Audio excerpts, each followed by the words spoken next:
বিয়ের পর আমি সারা বছর টাকা জমাতাম আর সেই টাকা দিয়ে বাবার বাড়িতে যাওয়ার সময় বাবার বাড়ির লোকজনের জন্য এটা সেটা কিনে নিয়ে যেতাম। বিশেষ করে আমার চা পাগল মায়ের জন্য চা পাতা, চিনি, গুঁড়ো দুধ, টোস্ট বিস্কিট, বাবার জন্য নতুন নতুন আতরের শিশি, টুপি আর বাবার পছন্দের খুরমা খেজুর, ছোট বোনের জন্য পছন্দের চুলের ব্যান্ড, ডায়েরি, জুতা, ছোট ভাইদের জন্য টেনিস বল, চকলেট, বড় ভাইয়ের বউ, তার ছেলে মেয়ে, ভাই সবার জন্য কিছু না কিছু নিয়ে যেতাম। কিছু না হলেও ভাবির জন্য এক সেট 3 পিস হলেও কিনে নিতাম। আমি বিশ্বাস করি দামি কিছু দিয়ে মানুষকে যতটা খুশি না করা যায়, পছন্দের জিনিস দিয়ে এর চেয়ে বেশি খুশি করা যায়, সেটার দাম হোক না 5 টাকা। আমি তো জানি আমার প্রিয়জনরা কি কি জিনিস পেলে সবচেয়ে বেশি খুশি হয়। এসব আমি লুকিয়ে করতাম, আমার বর জানতেন না। একা একা যখন যেতাম তখন আমি এসব করতাম। বিয়ের পর থেকে লক্ষ্য করেছি আমার বর কেন জানি কারো বাড়ি যাওয়ার সময় 1 টাকা খরচ করাকেও বড় খরচ মনে করতেন আর কোনোভাবেই সেটা করতে রাজি হতেন না। এমনি তিনি যে খুব খারাপ লোক তা কিন্তু না, শুধু আমার বাড়ি না, তার বোনের বাড়ি বা তার বাড়ি গেলেও সে খালি হাতে চলে যেত। বিয়ের প্রথম আমি খুব বিব্রত হতাম, পরে বুঝতে পেরেছি এটা তার স্বভাব। মাঝে মধ্যে পুকুরে মাছ ধরলে তিনি নিজেই সবচেয়ে বড় মাছটাই আমার বাবার বাড়িতে পাঠিয়ে দিতেন। কোথাও গেলে পছন্দের কোনো জিনিস আমার শাশুড়ির জন্য কিনে আনলে আমার মায়ের জন্য কিনে নিয়ে আসতেন। ঈদের সময় কাউকে সালামি না দিলেও আমার ভাই বোনদেরকে সালামি দিতেন।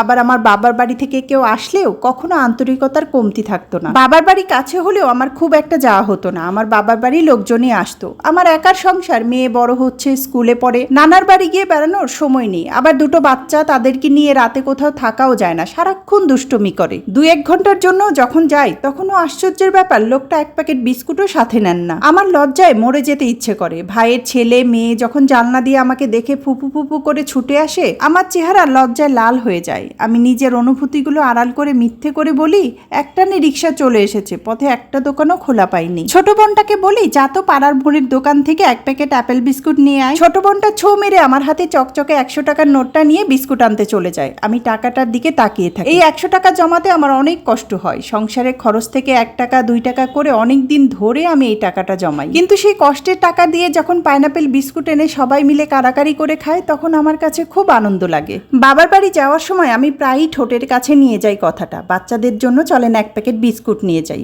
পরে আর বলি না, লোকটা কেমন যেন নির্বিকার হয়ে যায়। অথচ বিস্কুট আমি ঠিকই কিনে নিয়ে যাই, তবে সেই বিস্কুটটা কিন্তু তার সংসারের, তার কষ্টের উপার্জিত টাকা দিয়েই নিয়ে যাই। সময় গড়িয়েছে, আমার মায়ের বয়স হয়েছে, অসুস্থ, কেউ তার ঠিক মতো খেয়াল রাখে না, যে যার মতো ব্যস্ত। ভাই ভাবির সংসারে বোঝা সে। মাকে দেখতে এসেছিলাম, সবাই মিলে চলে যাচ্ছি, এমন সময় আমার বর বলে উঠলো, একা কোথায় যাচ্ছ, মা কোথায়, মাকে সাথে নিয়ে চলো। আমি বললাম, কেন, মায়ের ছেলেরা আছে না, মা ছেলেদের কাছেই থাকবে। আমার বর বলে উঠলো, কেন, তুমি মায়ের মেয়ে না, পিতা মাতার দায়িত্ব সন্তানের, সেখানে ছেলে মেয়ে উল্লেখ নেই। আজ 6 মাস মা আমার কাছে থাকে। সংসারের দায়িত্বের চাপে কখনো কখনো মায়ের কি লাগবে না লাগবে ভুলে যাই, কিন্তু তিনি ভুলেন না। নিয়ম করে মায়ের ওষুধপত্র সব নিয়ে আসে। 2 মাস পর ভাই এসেছে মাকে নেওয়ার জন্য, তিনি যেতে দেননি, বলেছেন মা সারা জীবন আমাদের সাথে থাকবেন। একদিন আমার বর আমাকে ডেকে বললেন, শুনতে পাচ্ছ মা মোনাজাত করে কার জন্য যেন দোয়া করছেন। আমি তার কথা শুনে হাসি, গর্বে আমার বুকটা ফুলে ওঠে, কারণ আমার মা 2 হাত তুলে আমার স্বামীর জন্যই দোয়া করছে। সুন্দর এই লেখাটা লিখেছে কামরুন নাহার মিশু। স্বামীর ছোটখাটো দোষ ত্রুটি আমরা স্ত্রীরা খুব বড় করে দেখি, কিন্তু এই দোষ ত্রুটির আড়ালে তাদের যে অনেক সুন্দর সুন্দর কিছু গুণ আছে তা আমরা খেয়ালও করি না। তো যাই হোক, কথা বলতে বলতে ভিডিওর একদম শেষে চলে এসেছি। তো আজকের ভিডিওটা এ পর্যন্তই। এতক্ষণ সাথে থেকে পুরো ভিডিওটা দেখার জন্য সবাইকে ধন্যবাদ। কথা হবে নতুন কোনো ভিডিওতে, সে পর্যন্ত ভালো থাকবেন সবাই। আল্লাহ হাফেজ।